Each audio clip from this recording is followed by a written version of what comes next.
Hasil dari ujian di pulau terpencil itu berhasil memenangkan kelas D, di mana ketua OSIS Horikita Manabu sudah mengetahui hal tersebut.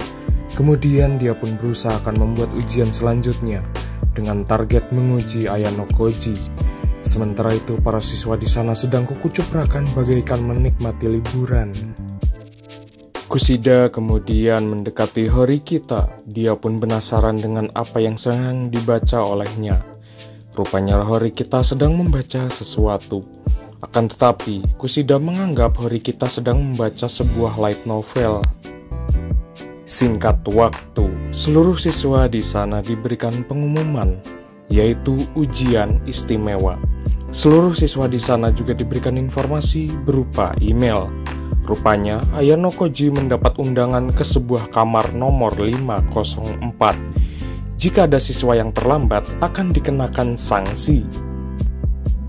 Pada pertemuan itu, seorang guru di sana menjelaskan ujian istimewa tersebut. Beberapa siswa di sana dari kelas yang lain akan digabung ke sebuah grup tertentu. Pada grup itu, mereka harus menentukan siapa yang akan menjadi VIP di grup lain.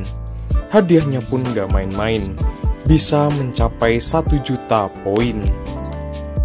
Pagi itu, Ayano Koji menemui Horikita. Dia pun menyadari dan akan menantikan hasil pemikiran dari Ayano Koji. Tapi tiba-tiba, datang Ryuen menghampiri mereka berdua. Dia pun bertanya-tanya terkait hasil di pulau terpencil. Selain itu, Ryuen pun terlihat terobsesi dengan kelas D akibat kemenangan tersebut. Grup Mars melakukan pertemuan pertama untuk membahas ujian istimewa tersebut. Ichinose berusaha ingin memperkenalkan semua anggota di sana. Selain itu, dia juga ingin menyelesaikan ujian tersebut bersama-sama. Namun sayangnya, kelas A memutuskan untuk abstain alias walk out. Hirata menemui Koenji, tapi dia masih sibuk melatih ototnya. Kemudian Hirata pun mengobrol dengan Ayano Koji. Dia pun mengatakan kalau mendapat sebuah panggilan dari seseorang yang mengaku sebagai VIP di kelas D. Rupanya Kushida adalah VIP di kelas D. Beberapa saat kemudian, grup Saturnus berhasil menyelesaikan tugas mencari VIP tersebut. Maka dari itu, grup Saturnus tidak perlu mengikuti ujian berikutnya. Singkat waktu, Ayano Koji pun chatting dengan bebeknya Horikita. Sampai akhirnya, mereka berdua pun bertemu di sebuah kafe. Di kafe tersebut, Ayano Koji tiba-tiba penasaran dan ingin tahu terhadap Karuizawa. Horikita pun menganggap kalau Karuizawa adalah seorang VIP di kelasnya. Terlihat dia pun curiga karena Karuizawa memiliki sisi tersembunyi. Wah, apaan tuh? Di saat malam pun poek, datang Ryuen menghampiri Ayano Koji dan Horikita. Ryuen pun mengatakan kalau dia sudah tahu siapa yang menjadi VIP di kelas D. Mencoba membujuk Horikita untuk percaya kepadanya, akan tetapi malah diancam kalau Ryuen punya musuh di luar dan di dalam, bagaikan panas dingin. Ryuen pun membujuk Horikita untuk berbagi informasi terkait VIP di seluruh kelas. Sungguh pertanyaan yang membagongkan. Jelas saja, tidak segampang itu Markona. Horikita pun sudah terlanjur malas dan keki oleh Ryuen, menganggap sudah membuang waktu berharganya saja. Karuizawa mendapat telepon. Rupanya dia pun bertemu dengan Manabe dan para bebenguknya. Sementara itu Ayano Koji berusaha mengikutinya dari belakang. Di sebuah gudang itu, Manabe menuduhnya jika Karuizawa sudah dorong-dorongan dengan Rika. Mereka pun memaksanya untuk meminta maaf akan hal tersebut. Ayano Koji pun melihat Karuizawa dibully habis-habisan oleh Manabe dan bebenguknya. Kondisinya pun jelas tidak baik-baik saja, dan Karuizawa pun termehek-mehek dibuatnya. Singkat waktu, Ayano Koji mendapatkan pesan grup Venus berhasil menamatkan ujian. Dia pun menduga kelas C melakukan persekusi terhadap VIP tersebut. Di sebuah dek kapal, Karuizawa mau tidak mau harus berhadapan kembali dengan Manabe dan bebenguknya. Kali ini dia membawa serta Rika sebagai bukti, karena Karuizawa pernah menjadi korban bully. Dia pun sangat merasa cemas akan hal tersebut. Kemudian Rika pun menggaploknya sampai puas. Anjir lah. Tapi di sisi lain terlihat Ayano Koji sedang melihat Karuizawa yang dibully habis-habisan. Dia berencana membiarkannya sampai hancur terlebih dahulu, baru akan membantunya. Yang jelas dan pasti akan lebih luluh hatinya ketika sudah hancur lebur. Setelah dibully oleh Manabe dan bebenguknya, Ayano Koji pun datang menghampirinya. Tanpa diduga, Ayano Koji pun menyosor sasis dan knalpot bobok racing milik Karuizawa. Dan ternyata benar saja, sasis milik Karuizawa sudah lecet dan baret. Tapi untungnya, Ayano Koji sudah mendapatkan bukti kekerasan yang dilakukan Manabe dan bebenguknya. Singkat waktu, malam pun poek. Ayano Koji menemui seorang cewek yang sedang bobo cantik. Dia adalah Ichinose. Sesuai obrolannya, Ayano Koji berusaha ingin naik ke kelas A, termasuk keinginan dirinya juga. Tapi tiba-tiba datanglah anggota dari grupnya. Rupanya mereka semua mengadakan rapat untuk mengetahui siapa VIP di grup tersebut. Hamaguchi akhirnya memberikan usulan untuk membuka identitas siapa VIP di grup tersebut. Setelah semuanya mengeluarkan identitasnya, sang VIP tersebut adalah Yukimura. Tapi tidak sengaja Ichinose menelepon HP Ayano Koji. Rupanya yang menjadi VIP sesungguhnya adalah Ayano Koji. Tapi itu semua disetting olehnya agar identitas VIP tidak terbongkar. Mereka semua sedang berkumpul di sebuah kafe itu. Hirayata pun menyadari kalau nama grup tersebut diambil dari beberapa nama marga siswa sebagai kunci untuk mencari sang VIP.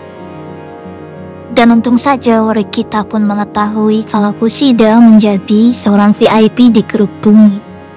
Akan tetapi Hirata pun menyadari kalau Riwen sudah tahu terhadap pola tersebut, maka dia pun bisa menjawabnya. Singkat waktu kembali ke kelas, Chibashira Sensei yang suka pamer gunung kembar di hadapan para muridnya mengabarkan kalau bulan September akan diadakan acara Olimpiade. Olimpiade olahraga tersebut dapat mempengaruhi nilai siswa di sana dan mempengaruhi kelulusan. Di dalam aturan tersebut, perlombaan akan dibagi ke dalam lomba perorangan dan lomba kelompok. Lalu dijelaskan oleh Chibashira Sensei kalau mereka menang akan mendapatkan nilai tambahan untuk ujian tertulis mendatang. Sebaiknya jika kalah tidak akan mendapatkan bonus nilai dan akan mendapatkan hukuman untuk urutan 10 terbawah. Singkat waktu, Ayano Koji kembali lagi bertemu dengan Horikita, si bebeknya di sebuah tempat vending mesin minuman berdemik. Lalu dia pun bertanya-tanya apa perbedaan besar acara ini dengan ujian khusus sebelumnya. Lalu Ayano Koji pun menjawab kalau fisik dan kemampuan olahraga sedang diuji. Singkat waktu di kelas, mereka sedang membagi peserta setiap lomba. Lalu Hirata pun mengatakan kalau perlu waktu untuk diskusi. Akan tetapi Sudo pun memiliki keinginan untuk memenangkan pertandingan karena memiliki fisik yang kuat. Saat Ayano Koji mau ke atas, tiba-tiba dia pun dihampiri oleh Karuizawa. Dia rupanya bertanya-tanya tentang pesan yang dikirimkannya. Saat perlombaan akan dimulai, terlihat Rikita pun cemas karena Kushida akan berkhianat kepada kelasnya. Lalu Ayano Koji pun kembali lagi ke flashback ujian sebelumnya. Seharusnya identitas Kushida sebagai VIP tidak dibeberkan, baik itu oleh Hirata maupun Rikita. Tapi bisa jadi Kusida memiliki alasan lain. Tiba-tiba Ayah Nokoji pun mengajak Kusida berada di sampingnya, dan rupanya semua itu adalah settingan yang dilakukan Horikita. Dan juga, Kusida pun berencana ingin naik ke kelas A bersama-sama. Sementara itu Sudo sedang mempersiapkan diri untuk berlomba pada olimpiade tersebut. Salah seorang dari kelas A sedang mengobrol kalau dia pun menjelaskan bahwa olimpiade di kelas D hanyalah Sudo yang memiliki semangat yang membara. Jadi terlihat kelas D pun hanya ikut semangat hanya dengan melihat aksi dari Sudo. Sementara itu Koenji mengatakan kalau dia sedang memiliki suasana hati yang tidak baik. Sementara itu di sisi lain, Sudo terbakar api cemburu karena dia pun ke-trigger emosinya karena kecurangan tim lain. Ia ataupun berusaha menenangkannya dan memisahkannya. Dia pun khawatir kalau timnya kehilangan pemimpin. Tiba-tiba di tengah lomba itu, Horikita pun terluka dan kakinya terkilir. Jelas saja Sudo yang melihat hal tersebut, dia pun terlihat sangat khawatir. Akhirnya Horikita pun dengan terpaksa dia harus beristirahat di pinggir lapangan, dan dia pun dihampiri oleh Ayah Nokoji. Lalu dijelaskan oleh Horikita kalau kelas C sedang mengincarnya. Horikita pun datang menemui Sudo yang rupanya dia akan mundur dari pertandingan tersebut. Namun Horikita berusaha meyakinkan dirinya. Ketika mendengar ceramah Horikita, Sudo pun merasa ingin muntah. Awalnya Sudo mengira kalau olimpiade akan mudah dimenangkan olehnya jika dia terlihat atletis. Kemudian Horikita pun menjelaskan kalau Sudo memiliki bakat besar dalam bidang olahraga. Namun dia juga menyindir karena masih rendahan dan mencoba kabur dari kenyataan. Singkat waktu, Ayah Nokoji bertemu dengan Kusida. Kusida pun bercerita kalau dia ingin mengeluarkan seseorang dari sekolah tersebut. Dia mengincar Horikita untuk dikeluarkan. Saat akan pergi sekolah, tiba-tiba Ayah Nokoji dihampiri oleh seorang perempuan bernama Maya. Rupanya Maya ingin mengobrol sesuatu dengan Ayah Nokoji. Maya kemudian bertanya kepada Ayah Nokoji apakah dia memiliki pacar. Akan tetapi Ayah Nokoji menjawab kalau dia belum memiliki pacar hingga saat ini. Dan beruntung Maya pun lega mendengar hal tersebut. Singkat waktu, kembali ke kelas, Shibashira Sensei mengatakan kalau sekolah mengadakan ujian yang bernama paper shuffle. Dijelaskan oleh Shibashira Sensei kalau paper shuffle adalah ujian di mana soal dibuat oleh para siswa di sana dan kemudian guru akan meninjaunya kembali. Singkat waktu di sore hari, Ayah Nokoji bersama bebeknya Horikita mengobrol di sebuah tempat di kelas. Lalu Horikita pun menceritakan masa lalu Kusida, di mana dia pun mendengar kabar angin kalau Kusida membuat gosip dan meributkan satu kelas. Miyake dan Hasebe menemui Ayah Nokoji di kelas tersebut.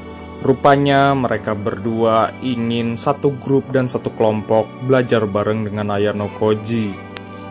Singkat waktu di luar kelas, Horikita pun mengatakan kepada Ayah Nokoji kalau dia sebaiknya bergabung dengan kelompok belajar Yukimura.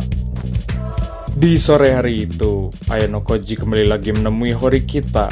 Dia pun menjelaskan untuk kelas D menyiapkan beberapa soal yang rawan untuk diserahkan ke sekolah. Rupanya tujuannya adalah mengetahui soal tersebut diterima atau tidak. Di sebuah perpustakaan tersebut, Ayah Nokoji kembali lagi menanyakan kepada Horikita bagaimana terkait strategi untuk mengalahkan Kusida. Tapi hal itu berubah karena Horikita pun masuk ke sekolah elit tersebut dan menganggap merenggut masa depan miliknya. Singkat waktu, malam pun poek. Horikita dan Ayano Koji menemui Kushida di sebuah taman. Lalu, Ayano Koji pun memintanya untuk menceritakan hal Kushida di masa lalunya. Rupanya Kushida memiliki obsesi kalau dia terkenal dan suka ingin panjat sosial. Tapi suatu ketika dia pun merasa sangat tertekan. Untuk melampiaskan hal tersebut, dia pun membuat diary di internet. Tapi tanpa sengaja, sekelas di sana mengetahui catatan tersebut dan memarahi Kushida. Maka dari itu, Kushida pun kemudian mengeluarkan senjata pamungkasnya, yaitu dia melakukan gibah antar teman sekelasnya tersebut dan terjadi keributan. Dia juga membeberkan fakta gelap yang ada di kelas tersebut, hingga kelas tersebut pecah. Dan itulah kenapa Kushida sangat mengharapkan panjat sosial dan penghargaan dari temannya. Kushida menemui Ryuen dan dia pun memberikan soal bocoran yang dibuat kelas D kepadanya. Singkat waktu kembali lagi ke kantin. Ayano Koji bersama temannya sedang mempersiapkan diri untuk latihan soal. HCB yang melihat soal tersebut merasa risau karena soalnya terlihat terlalu kejam. Tapi tiba-tiba datanglah Ryuen menghampiri mereka berempat di kafe tersebut. Rupanya Ryuen memberitahu kode pesan yang dikirimkan sebelumnya, dan Ayano Koji pun menotis hal tersebut. Beberapa waktu kemudian, Kushida pun memberikan sebuah soal kepada Chibashira Sensei. Dan tentu saja dengan dinginnya, Chibashira Sensei menerima soal tersebut. Hari ujian pun tiba. Rupanya Kushida merasa kesulitan dengan soal yang diberikan tersebut, yang rupanya jauh dari harapan soal yang dibuat kelas C. Selesai ujian, Kushida pun pergi untuk menemui Ryuen di atas atap sekolah tersebut. Kushida pun ngambek kepada Ryuen. Lalu dijelaskan oleh Ryuen, ternyata Kushida dijebak oleh Suzune Horikita. Selain itu juga, Kushida memiliki contekan yang tersembunyi yang diketahui oleh Ryuen. Saat Karuizawa akan pulang, tiba-tiba dia pun diincar oleh seseorang dari kelas C. Kemudian di malamnya, Karuizawa pun menelepon Ayano Koji kalau dia pun menanyakan ada seseorang yang selalu mengikutinya. Tiba-tiba di sore hari, Chibashira Sensei mengajak Ayano Koji untuk pergi ke sebuah ruang tamu. Dan di ruang tamu itu ternyata ada babehnya yang mengajaknya untuk keluar dari sekolah elit tersebut. Namun Ayano Koji menolaknya. Singkat waktu, malam pun poek. Ayano Koji menelepon Karuizawa. Lalu dia pun menjelaskan kalau Ayano Koji tidak memiliki kontribusi apa-apa di dalam kelas. Selain itu juga dijelaskan oleh Ayano Koji kalau itu adalah telepon terakhir darinya. Tiba-tiba Ryuen pun datang ke kelas D dan disambut dengan dingin oleh Hirata. Tapi kemudian Koenji pun keluar dari kelas tersebut. Lalu Ryuen pun memerintah Ishizaki untuk menemui Ryoenji. Karena hal tersebut, kelas D pun merasa ricuh dan pasti ada sesuatu. Kemudian di luar taman sekolahan tersebut, Ryuen pun sudah menemui Koenji dan dia pun dihampiri oleh Horikita dan temannya di sana. Rupanya Ryuen pun memaksanya untuk bergabung dan mengikuti perintahnya. Tapi tetap saja Koenji pun menolak hal tersebut. Meskipun sempat dikatakan anak sableng, Koenji untung saja tetap saja tidak peduli dengan ucapannya. Setelah itu beberapa saat kemudian datanglah Sakayanagi menghampiri mereka di sana. Dia pun melihat ada pertemuan yang cukup seru. Saat Koenji akan cabut, dia pun akhirnya menyadari kalau ada seseorang yang akan berencana menjegal Ryuen di kelas D. Rupanya gosip tersebut sudah diketahui oleh Sakayanagi. Kalau ada seseorang, Ryuen, mencari orang pintar di kelas D yang berusaha menjegalnya. Mendengar ucapan bocah naga, jelas saja Ryuen pun tidak suka dengan ucapannya tersebut. Ryuen sudah merencanakan umpan untuk menjebak Karuizawa. Rupanya Karuizawa pun datang sendirian ke tempat yang gelap tersebut. Setelah disuruh oleh Ryuen, Ibuki pun menyadari kalau Karuizawa sebelumnya sering kali dibully. Rupanya Karuizawa diminta oleh Ryuen untuk membuka siapa yang menjadi juru kunci di kelas D tersebut. Namun sayangnya Karuizawa tidak tahu menau tentang hal tersebut dan dia pun disekap oleh Ryuen di tempat itu. Dia pun dibanjur air dan berharap ada seseorang yang berusaha melindunginya. Namun sayangnya meskipun dipaksa oleh Ryuen, Karuizawa tetap saja tidak mengakui dalang di balik kelas D tersebut. Meskipun dirinya sudah cukup menyesal, tapi tetap saja itu adalah pilihannya untuk tidak mengakui siapa dalang di balik kelas D. Sementara itu, Ayano Koji pun berencana akan ikut bareng yang lainnya untuk nonton film. Tapi sayangnya dia pun menolaknya karena begadang semalaman dan merasa ngantuk. Padahal rupanya ini semua adalah rencana Ayano Koji untuk menyelamatkan Karuizawa yang disekap oleh Ryuen dan para bebenguknya. Sebelumnya dia pun berbicara dengan Chibashira Sensei terlebih dahulu untuk berencana menyelamatkan Karuizawa. Tapi sebelum menyelamatkan Karuizawa, dia pun bertemu dengan Horikita Manabu, mantan OSIS sebelumnya, sebagai saksi dalam kejadian tersebut. Sesampainya di tempat penyekapan Karuizawa, Ayano Koji pun akhirnya menemukannya. Lalu dia pun beradu mekanik dengan para bebenguk Ryuen di sana, dan dia pun akhirnya berhasil mengalahkannya. Setelah itu, duel pun terjadi antara Ryuen dan Ayano Koji. Ryuen pun dengan segenap tenaga berusaha menghabisi Ayano Koji, tapi tentu saja tidak semudah itu Markona. Ayano Koji pun berusaha mati-matian menyelamatkan dirinya beserta Karuizawa, dan dia pun berhasil menghancurkan Ryuen di tempat itu juga. Ryuen pun akhirnya dinyatakan kalah dan dia pun bertemu Ibuki dan berencana akan keluar dari sekolahan tersebut. Dia juga melemparkan handphonenya kepada Ibuki.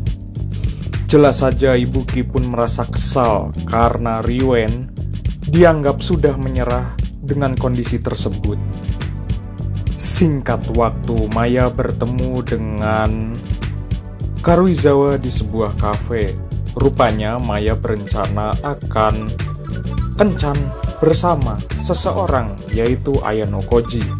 Jelas saja Karuizawa yang mendengarnya pun merasa kaget setengah edan.